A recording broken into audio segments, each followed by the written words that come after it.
I asked, how was your trip? And got a hostage situation. It was great, but let me tell you the worst part for the fifth time. I'm trying to connect, and now I'm deep in their digestive drama. Meanwhile, I still don't even know what Florence was like. Coach, please.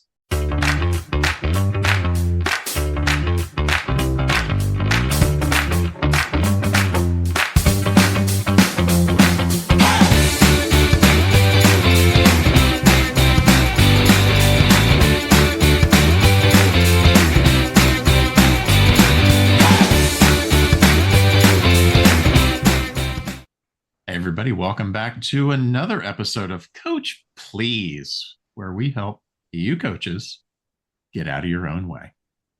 Monsalit, how you doing today? I'm doing great, Dan. How are you doing today? I'm well. I'm kind of fired up and feeling today's topic. Oh, good. Are you ready for it? I suppose so. So, this sort of came up when I was at coffee the other day with a friend, and I was excited to see her because she was going to share a story. She'd been traveling through Cambodia and Vietnam, and I couldn't wait to just hear about this amazing vacation that she had. And so I'm going to call this, it was great, but let me tell you the worst part, because Oh, I that's what love it. happened. That is what she opened with, right? And I'm thinking, wait a second. So, after about an hour and a half into her travel, this amazing vacation, I found myself knee deep in flight delays, lost luggage, digestive issues, a weird uncle. And I'm just thinking, wait, how did I get here? Like, how did I even get to this place? And then I started to think when I left that conversation that almost every interaction that I've been having lately, it's been the same kind of conversation. I say, hey, how was your weekend? Oh, it was great, but it rained. And so this and this and this happened. And the more and more I started to think about how every time I'm interacting with people and they're sharing these stories with me, whether they're travels or weddings or life-changing events, they're undercutting it with all this stuff that I don't even really, it's not, first of all, even at all interesting. And second of all, it's like, this is your takeaway from this amazing experience is your delayed flight. Like, this is what you chose to share with me. And I'm guilty of it too. And I started to think, where do I do that? And why do I do that? Especially as a coach. Maybe it's to, maybe when we want to socially be more modest because we don't want to put ourselves in the spotlight that something amazing happened to us. But tell me what's going through your head right now because I can see you totally cracking up. I know you've experienced this. Yeah, and I'm recognizing that I do it too, which is even it's a human experience. Um, there's that idea of the social norms of downplaying. The first thing that goes through my head is misery loves company.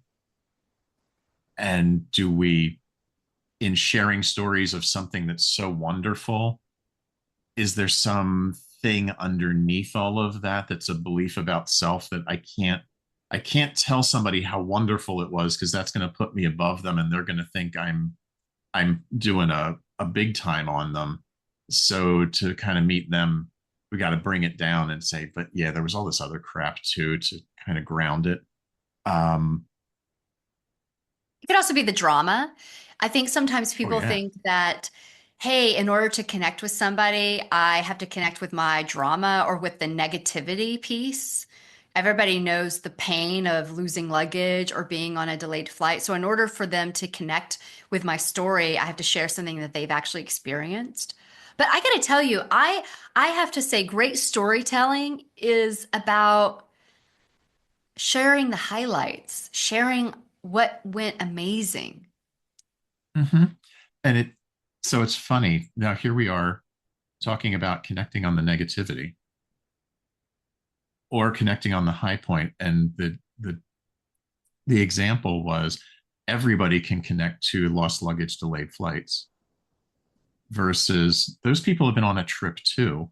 They could connect to the wonderfulness of being away, but everybody can understand. Well, yeah, they can understand this too once we're there.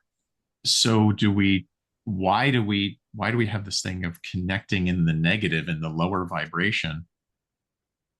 And oh, where'd the thought go? It was just there. Some of it might be that drama of storytelling that you can't really fully appreciate the high point unless you describe the low. And is that, in a weird way, is that part of like the storytelling aspect of the hero's journey, that there's always this challenge before we have the thing? And would Star Wars be as good of a story if Luke wasn't an orphan living on a desert planet with his aunt and uncle? Yes, and I think that there's a lot of story when you do training for storytelling. There's a lot of that storytelling, right? We've got to connect at this suffering struggle to then get to the other side. It's almost like the struggling and the suffer is the allowance and the badge to allow you to be on the other side, which that's a whole nother topic. Honestly, Mm-hmm. I could definitely go into that one. But we're just talking with friends. We're talking with family. We're just having everyday conversation. And and why is it that we've always got to have the but? It wasn't not that long ago that I had a friend who something that they do with their child, every time they have an experience together, they'll say, "Hey, what was the worst part about the trip you didn't like, or the experience? What was the best part about the experience?" And I was sitting there watching this, thinking, "Why do we even have to highlight the worst part of the experience?" Because now we're highlighting and spotlighting to look for the worst parts of any experience versus how about we just highlight the best part? Because then we start to sort of tell our brain we're now going to be looking and highlighting and spotlighting in every experience what's the best part versus what's the worst, what's the best. How about just what's the best? Why does there Yeah. even have to be a worst? The only thing that comes up there is that human experience of the negativity bias that has kept us alive as a species, of looking for the negative so we can avoid it. And maybe now at this point, it's about sharing the experience, one, of everybody understands that struggle. And is there some other layer to it, of we're actually maybe helping somebody avoid a trap in the future? I don't know. Maybe there's maybe there's a cautious warning tale in it. I don't really feel that as much. It's just an idea that's floating. But yeah, it is interesting how we connect in that misery loves company space to then open up more if we don't get stuck circling the drain. Yeah, it's almost Um, like we have to do this we have to unpack the unprocessed emotions of the bad to then get to the good, possibly. But sometimes you'll be sitting with friends and you never get to that good. I mean, after 2 hours with my friend, I never got to hear the highlights of what the actual trip was until I interrupted and said, "Hey, but I really want to know this." And so that leads me to, as we wrap this session up, that leads me to how can I do it differently with my friends as a coach, but not as a coach, right? And that would be maybe I do something that coaches are not supposed to ever do, which is lead questioning. And so, however, I'm going to say for all you people out there and all you coaches out there, when you're hanging out with your family and your friends, maybe instead of saying, "How was your trip?" you do, "What was the best part about your trip?" Now, that is something I would say do not do in coaching. That is the opposite of what we do in coaching. But I think when we're around friends and family, would you agree we could maybe create a different kind of conversation?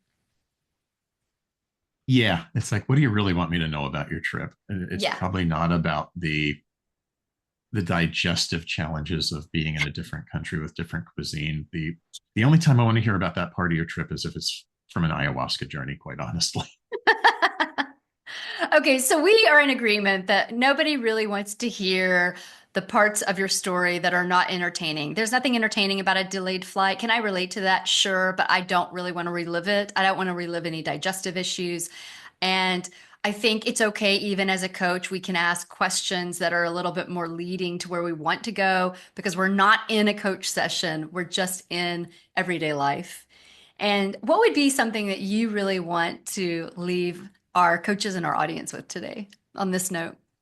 I think that idea of the delayed flight, that, yeah, I don't want to hear about it either, unless there's a huge payoff. Like, we were delayed so long that I was upgraded to first class. It was the first time ever, but it only happened because of the delay. Or you got to meet some famous person who's your idol who happened to be walking through the airport at that moment in time, and you would not have met them had your flight been on time.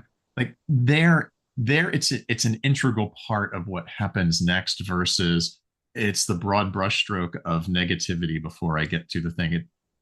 If you're going to tell the negative side, have a point to the payoff rather than I want to give you the crap before we get to the good stuff.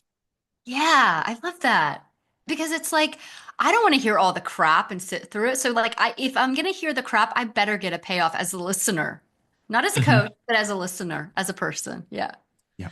And those tend to start differently. You won't believe what happened. And it all happened because my flight was delayed.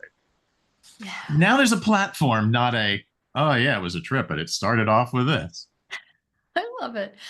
All right, everybody, that's it. Thank you for joining us today. And next week, stay tuned because we have something really excited to talk about. But I'm not even going to share it because I love to keep Dan on his toes and wondering what the next topic will be. We'll see you Oh, soon. fun. I can't wait. Can you tell? Oh, I'm going into the negative. Sorry about that. See you later. See you. Bye.